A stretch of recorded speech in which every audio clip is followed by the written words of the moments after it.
ओम शांति। 19 नवंबर के ईश्वरीय महावाक्य नंबर 1।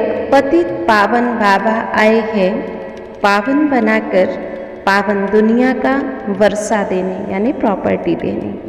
पावन बनने वालों को ही सद्गति प्राप्त होती है। नंबर 2। कहा जाता है निश्चय बुद्धि विजयंती।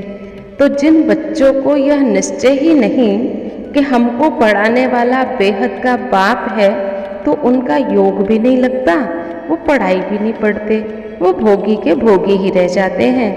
कई बच्चे ऐसे भी हैं जो क्लास में तो आते हैं पर पढ़ाने वाले पर निश्चय ही नहीं है। समझते हैं हाँ कोई शक्ति है, लेकिन निराकार शिव बाबा पढ़ाते हैं ये निश्चय नहीं है। ये हो कैसे सकता है? ये नई बात है। ऐसे पत्थर बुद्धि कभी परिवर्तन नहीं होते हैं। नंबर 3। शिव बाबा बैठ हम बच्चों को ऐसा पढ़ाते हैं जो भविष्य 21 जन्मों के लिए अटल अखंड दैवी स्वराज्य प्राप्त कराते हैं। नंबर 4। बाबा समझाते बच्चे तुम यहाँ आए ही हो असुर से देवता बनने के लिए।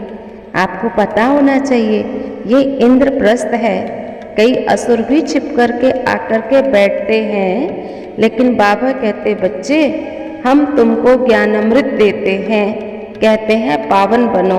तो दो काम तो चल ना सके, जो विकारों में भी जाते हैं और परमात्मा मिलन में भी जाते हैं, तो ऐसे बच्चे पत्थर बुद्धि बन पड़ते हैं। नंबर 5। अब शिव की महिमा गाते हैं, शिव जयंती मनाते हैं, शिवाय नमः कहते हैं, लेकिन उन्हें यह पता ही नहीं कि शिव परम धाम में रहते हैं, हमारे पिता हैं। महिमा गाते हैं पर जानते नहीं हैं, मनुष्य समझते ही नहीं हैं, इसलिए दुखी होते रहते हैं। नंबर 6। अव्यभिचारी भक्ति और व्यभिचारी भक्ति दोनों में बहुत फर्क है। अव्यभिचारी भक्ति में केवल एक ही की भक्ति करते थे तो पुण्य आत्मा रहते थे। फिर व्यभिचारी भक्ति बहुतों की भक्ति, तब बाबा ने कहा पापात्मा बन जाते हैं, दिन प्रतिदिन विकार भी भरते जाते हैं। पहले सतो प्रधान थे, फिर तमो प्रधानता में आ जाते हैं। नंबर 7। बाबा डायरेक्शन देते हैं बच्चे अच्छे अच्छे चित्र, अच्छे अच्छे कैलेंडर छपवाओ, त्रिमूर्ति कैलेंडर भी निकालने चाहिए। बाबा कहते मैं तो डायरेक्शन देता हूँ, करना तो बच्चों का ही काम है। बोलो कौन करेगा? बाबा तो नहीं करेगा ना, बाबा तो डायरेक्शन देगा। देखो अच्छी चीज़ होगी, देवी देवताओं जैसी चित्र होंगे तो ये प्रैक्टिस करेंगे लोग उनको देखने की, सोचने की कि ऐसा कैसे बना है, फिर वो फाड़ करके फेंकेंगे भी नहीं। काम की चीज़ होती है तो कोई फेंकता नहीं है। तो अच्छी अच्छी चीज़ें सेवा के लिए होनी चाहिए, अपन कोई बनता नहीं है। ज्ञान सागर से ही पावन बनते हैं। नंबर 8। बाबा ने तो सुंदर सुंदर लॉकेट भी बनवाए हैं। बाबा कहते इससे भी तुम दूसरों को अच्छा समझा सकते हो।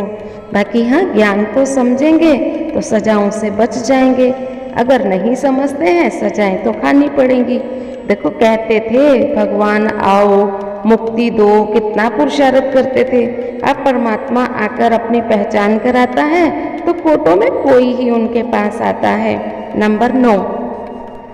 जब सारी दुनिया पूरी दुर्गति को पाती है, दुर्गति को ग्रहण लग जाता है, बाप आकर के फिर 16 कला संपूर्ण बनाते हैं। ग्रहण को उतारा जाता है स्वदर्शन चक्र से। यह तो अपना गोला जो है यानी सृष्टि चक्र का चित्र, इसके नीचे भी लिखना चाहिए यह है स्वदर्शन चक्र। ये बहुत अच्छी चीज़ है, ये ईश्वरीय कॉट ऑफ आर्म्स है, ये ईश्वरीय बातें हैं। स्लाइड्स जो बना रहे हैं बाबा उनको समझा नहीं देते हैं। अगर ऐसा समझो तो बाबा ने कहा तुम उनको भी समझाओ तो बहुत अच्छा रहेगा। नंबर 10। बाबा बार बार समझाते हैं बच्चे तुमको श्रीमत मिली हुई है, तुम्हें नष्टो मोहा बन कर के रहना है। बाबा की आज्ञा है, जो बच्चे आज्ञाकारी नहीं वह कपूत हैं, वह बच्चा बच्चा ही नहीं। पवित्रता की आज्ञा तो अच्छी है, राजयोग बाबा सिखलाते हैं, ये तुम समझते हो, मनुष्य तो नहीं समझते हैं। आज का वरदान सर्व विकारों के अंश का भी त्याग कर संपूर्ण पवित्र बनने वाले नंबर 1 विजयी भव। संपूर्ण पवित्र वह है जिसमें अपवित्रता का अंश मात्र भी ना हो। पवित्रता ही ब्राह्मण जीवन की पर्सनालिटी है। ये पर्सनालिटी ही सेवा में सहज सफलता दिलाती है। लेकिन यदि एक भी विकार का अंश है तो दूसरे साथी भी उनका साथ जरूर देंगे। जैसे पवित्रता के साथ सुख शांति है, ऐसे अपवित्रता के साथ 5 विकारों का गहरा संबंध है। इसलिए एक भी विकार का अंश ना रहे तब नंबर 1 विजयी बनेंगे। स्लोगन: हिम्मत का एक कदम रखो तो 1000 गुना मदद मिल जाएगी। आज का स्वमान: मैं विजयी रतन हूँ, हिम्मते बच्चे मद दे खुदा।